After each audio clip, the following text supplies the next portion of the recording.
Hey guys, இன்னைக்கு நம்ம எங்கே போயிட்டுருக்கோம் அப்படி பார்த்தீங்கன்னா வீரதீர சூரன் பார்ட் 2 இந்த படம் பார்க்குறதுக்கு டிஜி சென்ட்ரல் சிட்டி தான் நம்ம போயிட்டுருக்கோம். இந்த மாலில் நான் கடைசியாக பார்த்த படம் வந்து முஃபாசா படம் தான். அதுக்கப்புறம் இந்த படத்துக்கு தான் வரேன். நான் இந்த வாட்டி புக் பண்ணியிருந்த ஹால் வந்து சாம்சங்கோட ஆனிக்ஸ் ஹாலில் தான் வந்து இந்த படத்துக்கு டிக்கெட் புக் பண்ணியிருந்தேன். இந்த ஹாலில் வந்து நான் கடைசியாக பார்த்த படம் வந்து வேட்டையன்.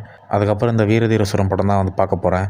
ஸோ டிக்கெட்டை வாங்கிட்டு தேட்டருக்குள்ளே போயிட்டேன். பாப்கார்ன் ஜூஸ் நான் வாங்கவே இல்லை, ஏன்னா டிக்கெட்டு ரேட்டை விட பாப்கார்ன் ரேட்டு தான் வந்து அதிகமாக இருக்குன்னு சொல்லிட்டு வெளியில் மிக்ஸியில் வந்து ஒரு வெனிலா ஐஸ்கிரீமும் அப்புறம் ஒரு லெமனேடும் குடிச்சிட்டு அப்படி தேட்டருக்குள்ளே போயிட்டேன். நான் போனது கொஞ்சம் லேட்டு தான். நல்ல வேலை படம் ஸ்டார்ட் ஆகிறதுக்கு முன்னாடியே வந்து ஹாலில் போய் உட்காந்துட்டேன். ஸோ வழக்கம் போல் எல்லா தேட்டர்லேயும் போடுற மாதிரி இந்த தேட்டர்லேயும் வந்து அட்வர்டைஸ்மெண்ட் ட்ரெய்லரும் போட்டிருந்தாங்க. ஒரு வழியாக வந்து படத்தை போட்டாங்க. படத்தை வந்து ஒரே வேர்டில் சொல்லணுன்னா ஒரு பிளாக் பஸ்டரான படம், தரமான படம். மிஸ் பண்ணிடாதீங்க. உங்கள் பக்கத்தில் இருக்கிற தேட்டரில் செக் அவுட் பண்ணி பாருங்கள். இத்தனை வருஷமாக சியான் விக்ரமுக்கு வந்து ஒரு கம்பேக் கொடுப்பாரு நம்ம எதிர்பார்த்தே இருந்தோம். ஃபைனலாக வந்து கொடுத்தாரு. ஸோ இந்த வீரதீர சூரன் வந்து ஒரு தரமான ஒரு பிளாக் பஸ்டரான ஒரு படம். மிஸ் பண்ணிடாதீங்க. உங்கள் பக்கத்தில் இருக்க தேட்டரில் செக் அவுட் பண்ணி பாருங்கள். ஸோ அவ்வளோதான். இந்த வீடியோ உங்களுக்கு பிடிச்சிருந்தா லைக் பண்ணுங்கள், கமெண்ட் பண்ணுங்கள், ஷேர் பண்ணுங்கள். மறக்காமல் நம்ம சேனலை சப்ஸ்கிரைப் பண்ண மறந்துடாதீங்க. தேங்க்யூ. சியா, பாய்.